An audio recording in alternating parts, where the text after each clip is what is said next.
Greetings, Guardians. Ryan right here, aka True Vanguard.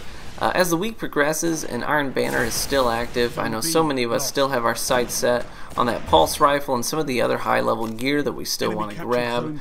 So we're going to share some of our tips and strategies for making sure that you can maximize your chances at being victorious in the Iron Banner.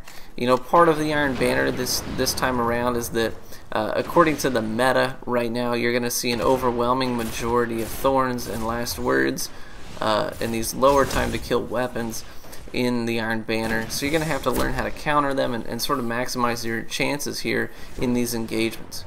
So one of the things that you can do to help counter these players is use your equipment to your advantage. You want to be able to damage enemies who don't actually have line of sight on you. So here's an example. I'm being charged by a guy with a shotgun. I'm going to get a couple of bursts in him, and I know that I've primed him, but I don't want to challenge around this corner if he has a shotgun. So I just toss the nade and let it finish him off.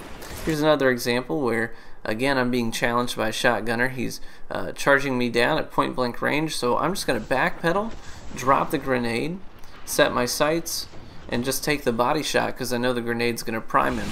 Makes for an easy kill. Here's an example of a time where this guy can one-shot me because he's got golden gun active. So I'm going to get out of his line of sight and drop the grenade while my teammates are team firing on the guy. The grenade's going to finish him off.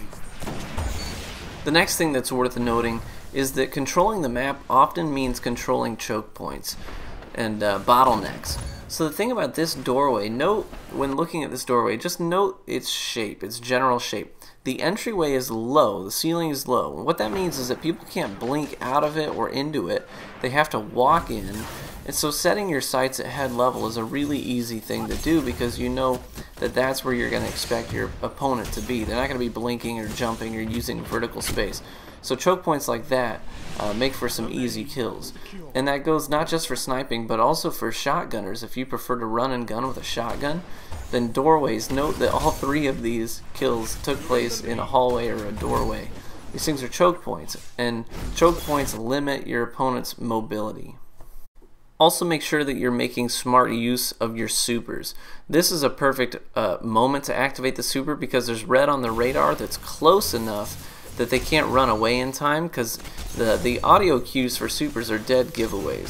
See, this guy activates his in clear sight of an opponent, me, so taking him out mid-super was pretty easy to do. So you want to make sure that you're activating your supers when you can't be seen, but you're also close enough to get those kills and not waste the super because your opponents are going to usually cut and run when they hear that audio cue of your super being activated. Another thing is controlling the spawn locations of your enemy. So, for example, in this clip, I started out on the opposite side of the map over at the C spawn, and I got a couple of kills over there, but then instantly I'm running back to the A location after I get those kills because I'm worried that they're going to start spawning over in the A location. And on Twilight Gap, the A spawn is by far the more favorable spawn.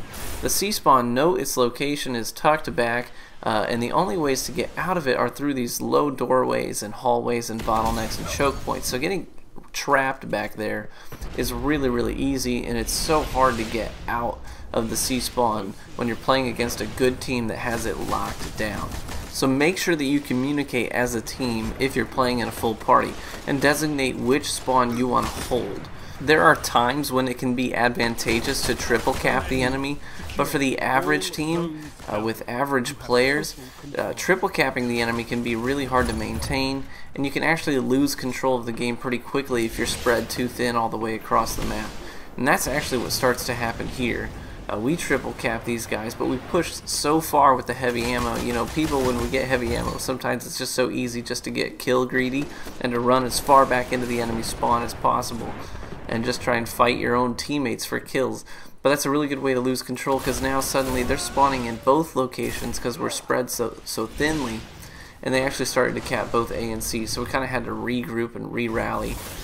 And I'm forced to use my super to clear these guys out of the A spawn, and they still continue to spawn here even after I'm killing them because I'm telling my teammates, hey, we gotta come back to A. So note they're pretty far away from me, my teammates are at this point. And so as they're starting to push back, and a couple of them are running all the way back here, now we're starting to retake control of this spawn location. So make sure that you communicate as a team which spawn location you want to control, and make sure that everyone understands that pretty adequately. Now you're also going to not want to get too comfortable with any particular loadout. Because of the wide variety of maps that are in the Iron Banner, sometimes you're going to have to switch up your loadout and just kind of conform to the map itself.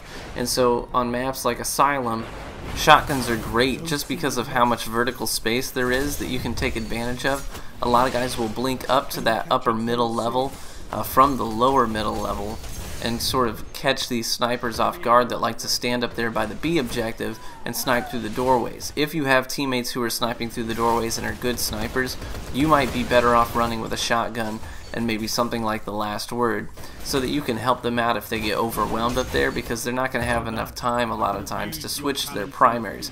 So try and keep in mind what your teammates are using and work accordingly. Now lastly, I want to talk about zone control. Now I know that there's guys on the other side of this doorway, but I'm going to wait until I finish capturing this objective to push. And here's why. I get a double kill after we capture the objective. Now look at the points I was awarded, nearly 500 points for a double kill. And that's because the zone capture was 75 points, and then I got 200 points for the 2 kills, but then on top of that I got an additional 200 points because our team controlled 2 zones when I got those kills. So just waiting until I finished capturing that objective before I pushed got me an extra 200 points. And that's not just getting me an extra 200 points, it's giving my team an extra 200 points, which puts us closer to victory. So this can actually be a major factor when heavy spawns. For example, if your team gets both heavy ammo boxes, you may want to encourage your teammates not to push super hard with that heavy ammo until you capture one more objective. Maybe just rally around one real quick and capture it, and then go ham with that heavy ammo. And that's going to potentially double or even triple the amount of points that you would have otherwise gotten as a team with that heavy ammo. And that can be the difference between winning and losing. So I hope some of these tips and strategies have been helpful for you. Hopefully you'll keep them in mind as you continue to pursue that Iron Banner status, rank 5, and some of that loot out there. This has been Ryan Wright from PlanetDestiny, and we'll catch you guys later.